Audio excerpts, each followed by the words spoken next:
Hi friend, আমি রানা মেডিকেলের নতুন আর এক ভিডিও নিয়ে চলে এসেছি তোমাদের সামনে। আশা করি কোন টপিকের উপর ভিডিওটা আসতে চলেছে তোমরা ছবি দেখে বুঝতে পেরেছো। হ্যাঁ, তোমরা যেটা ভাবছো, ডিফিব্রিলেটর সাথে কার্ডিওভার্সান। আজকের আমরা ভিডিওতে দেখে নেব ডিফিব্রিলেশন ভার্সেস কার্ডিওভার্সান, দুটোর মেন পার্থক্য কী এবং কোন পেশেন্টের ক্ষেত্রে কোন জিনিসটা অ্যাপ্লাই করা হয়ে থাকে।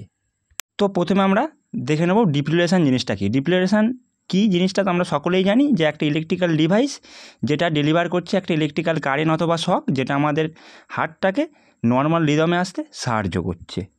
আর কার্ডিওভার্সানটা কি? কার্ডিওভার্সানটা হচ্ছে একটা মেডিকেল প্রসিডিওর যেটা হচ্ছে আমাদের ইরেগুলার হার্টবিটটাকে রেগুলার হার্টবিটে কনভার্ট করে দেয়। দুটোর ক্ষেত্রে মেন ডিফারেন্সটা এটাই, ডিফিব্রিলেশনের ক্ষেত্রে অ্যাসিনক্রোনাইজ শক ডেলিভার করা হয় আর কার্ডিওভার্সানের ক্ষেত্রে সিনক্রোনাইজ শক ডেলিভার করা হয়। আর ডিফিব্রিলেশনটাকে আমরা আনসিনক্রোনাইজ কার্ডিওভার্সানও বলে থাকি। তো এবারে আমরা ডিফিব্রিলেশন তার কিছু ইন্ডিকেশান ভিডিও দেখে নেব, তার সাথে সাথে তার ম্যানেজমেন্টও দেখে নেব। তো বন্ধুরা, তোমরা যেটা ভিডিওতে দেখতে পাচ্ছ এটা একটা ভিটি, এটা হচ্ছে পালসলেস ভেন্ট্রিকুলার ট্রাইকার্ডিয়া, যেটা হচ্ছে ডিফিব্রিলেশনের একটা হচ্ছে এক্সাম্পল। তো এবার স্ক্রিনে যে গ্রাফটা দেখতে পাচ্ছ, আমরা যারা ক্রিটিক্যাল কেয়ার ইউনিটে কাজ করে থাকি তাদের সকলের সাথে এটা কম বেশি চেনা পরিচিত।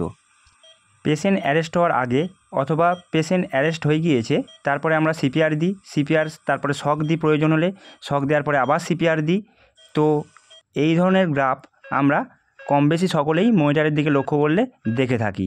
তো এটা তেমন কিছুই নয়, এটা একটা ভেন্ট্রিকেল ফিব্রিলেশনের গ্রাফ। আগেরটা ফাইন ভেন্ট্রিকেল ফিব্রিলেশন, এটা ভেন্ট্রিকুলার একটা ফিব্রিলেশনের গ্রাফ, যেটা হচ্ছে ডিফিব্রিলেশনের একটা এক্সাম্পল। এতক্ষণ স্ক্রিনে যে গ্রাফগুলো দেখলাম ভেন্ট্রিকুলার ফিব্রিলেশন বা পালসলেস ভেন্ট্রিকুলার ট্রাইকার্ডিয়া, তো এক্ষেত্রে আমরা পেশেন্টকে ম্যানেজমেন্ট কী করে দেবো? এক্ষেত্রে আমরা পেশেন্টকে শক ডেলিভার করব। এক্ষেত্রে পেশেন্টটা হিমোডাইনামিক্যালি আনস্টেবল আনকনসাস রয়েছে এবং ভেন্ট্রিকুলার যে ফিব্রিলেশন আসছে, এক্ষেত্রে আমরা পেশেন্টকে 200 জুল বাইফেজি শক ডেলিভার করব। তো শকটা ডেলিভার করবার পরে তোমরা স্ক্রিনে দেখতেই পাচ্ছ গ্রাফের চেঞ্জেস হয়েছে, সাইনাস রিদমে চলে এসছে।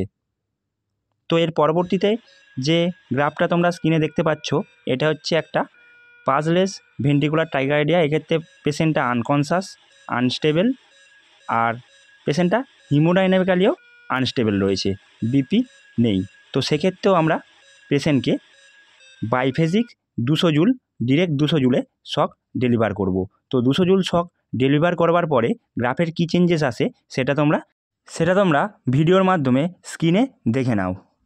পেশেন্টকে 200 জুলে শক ডেলিভার করবার পরে যে গ্রাফটা আসছে তোমরা অবশ্য বুঝতেই পারছো, একটা সাইনাস রিদমের গ্রাফ চলে এসছে। অবশ্য পেশেন্টকে আমরা যে কোনো এমার্জেন্সি সিচুয়েশানে যেগুলো পেশেন্টগুলো হিমোডাইনামিক্যালি আনস্টেবল আনকনসাস রয়েছে, সেই সমস্ত পেশেন্টদের ক্ষেত্রে আমরা এই শক ডেলিভার করব। তো এবারে আমরা কার্ডিওভার্সান শক বা সিনক্রোনাইজ কার্ডিওভার্সান শক কোন কোন পেশেন্টের ক্ষেত্রে আমরা ডেলিভার করব সেগুলো দেখে নেব। সিনক্রোনাইজ কার্ডিওভার্সান শক মূলত লো এনার্জির অ্যামাউন্ট অফ শক পেশেন্টকে ডেলিভার করা হয়ে থাকে। কার্ডিওভার্সান মূলত দু ধরনের হয়, একটা হচ্ছে কেমিক্যাল, একটা হচ্ছে ইলেকট্রিক্যাল। কেমিক্যাল মানে তোমরা বুঝতেই পারছো, এটা হচ্ছে আমরা মেডিসিনের দিকে যাই, আর ইলেকট্রিক্যাল এটা আমরা শক ডেলিভার করে এর ম্যানেজমেন্ট করে থাকি। তো এক্ষেত্রে মূলত যে শকটা ডেলিভার করা হয়, আমাদের যে কিউআরএস কমপ্লেক্স রয়েছে সেই কিউআরএসের আর ওয়েভের ওপর মূলত শকটা ডেলিভার করা হয়ে থাকে। এক্ষেত্রে পেশেন্টের পালস থাকলেও পেশেন্টটা আনস্টেবল, যেমন হচ্ছে চেস্ট পেন বা পালমোনারি ইডিমা বা লাইট হেডেক বা পেশেন্টের যে কোনো ফেলিওরে রয়েছে, এই ধরনের পেশেন্টের ক্ষেত্রে এইগুলো ডেলিভার হয়ে থাকে। প্ল্যান মাফিক পেশেন্টকে এটা ডেলিভার করা হয় সিনক্রোনাইজ কার্ডিওভার্সানের ক্ষেত্রে। কখন দেওয়া হয় না, ভেন্ট্রিকুলার কন্ট্রাকশনের ক্ষেত্রে। তো স্ক্রিনে আমরা যে গ্রাফটা দেখতে পাচ্ছি এটা হচ্ছে একটা আর্টারিয়াল ফিব্রিলেশনের গ্রাফ, এটা হচ্ছে একটা সিনক্রোনাইজ কার্ডিওভার্সানের একটা এক্সাম্পল। তো সিনক্রোনাইজ কার্ডিওভার্সানের নেক্সট এক্সাম্পল দেখে নেওয়া যাক। তো এক্ষেত্রে যেটা গ্রাফ তোমরা দেখতে পাচ্ছ এটা হচ্ছে একটা আর্টারিয়াল ফ্লাটারের গ্রাফ, যেটা হচ্ছে একটা সিনক্রোনাইজ কার্ডিওভার্সানের আর একটা এক্সাম্পল। তো নেক্সট এবারে আমরা একটা গ্রাফ দেখে নেব। এইটা তোমরা যেটা দেখতে পাচ্ছ এটা হচ্ছে একটা সুপ্রাভেন্ট্রিকুলার ট্রাইকার্ডিয়ার এক্সাম্পল। তো প্রথমে আমরা সিনক্রোনাইজ কার্ডিওভার্সানের ক্ষেত্রে যে শকটা ডেলিভার করব, step by step shock deliver করব। প্রথমে 50, তারপরে 100 জুল, তারপরে 120 জুল, নেক্সট 200 জুল। যতক্ষণ না সাইনাস রিদমে আসবে আমরা স্টেপ বাই স্টেপ একটা করে শক ডেলিভার করতে থাকবো। তো আলটিমেট 200 জুল যখন হলো, সেই 200 জুল দেওয়ার পর পেশেন্টটা সাইনাস রিদমে চলে এসছে। তো তোমরা ভিডিওতে দেখতে পাচ্ছ, এটা একটা সাইনাস রিদমের গ্রাফ। আর তোমরা লক্ষ্য করলে বুঝতে পারবে ডিফিব্রিলেশনের ক্ষেত্রে আমরা 200 জুলেও শক ডেলিভার করতে পারি প্রথম থেকেই। 150, 200 পরপর 3টে 200 পর্যন্ত আমরা শক ডেলিভার করতে পারি। কিন্তু সিঙ্ক্রোনাইজ কার্ডিওভার্সনের ক্ষেত্রে আমরা লো অ্যামাউন্ট অফ এনার্জি শক থেকে ধীরে ধীরে ওপরের দিকে উঠবো 200 অবধি। আর বাইফেজিক যেটা হচ্ছে 2টো ডাইরেকশানে কারেন্ট ডেলিভার হয়, মনোফেজিক 1 ডাইরেকশানে ডেলিভার হয়। তো এখনকার ক্ষেত্রে ক্রিটিক্যাল কেয়ার ইউনিটে মনোফেজিকের থেকে বাইফেজিটাই বেশি বেটার।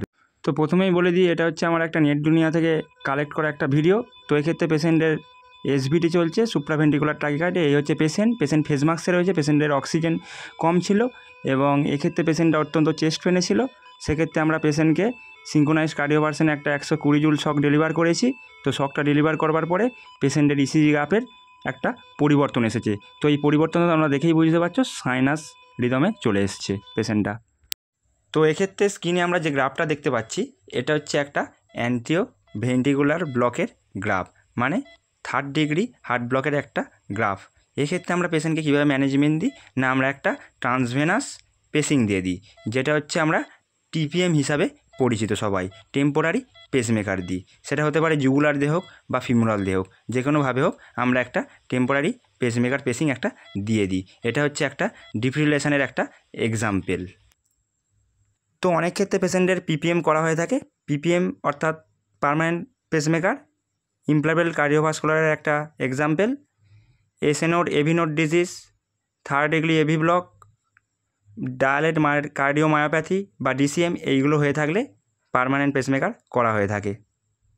তো এর পরবর্তীতে যে গ্রাফটা তোমরা দেখতে পাচ্ছ, এটা আইসিইউতে বা ক্রিটিক্যাল কেয়ার ইউনিটে আমরা যারা কাজ করে থাকি তারা সকলেই এই গ্রাফটার সাথে চেনা পরিচিত। পেশেন্ট অ্যারেস্ট হওয়ার ঠিক আগে এই ধরনের একটা গ্রাফ আমরা দেখে থাকতে পারি। তো এই ধরনের গ্রাফটাকে আমরা বলবো অ্যাগোনাল রিদম, বা অনেক সময় এটাকে বলা হয় পালসলেস ইলেকট্রিক্যাল অ্যাক্টিভিটি। ভিডিওটি ভালো লাগলে লাইক, কমেন্ট, শেয়ার করে দিন। আর এই ধরনের ভিডিও পেতে গেলে অবশ্যই চ্যানেলটিকে সাবস্ক্রাইব করে রাখুন। ধন্যবাদ।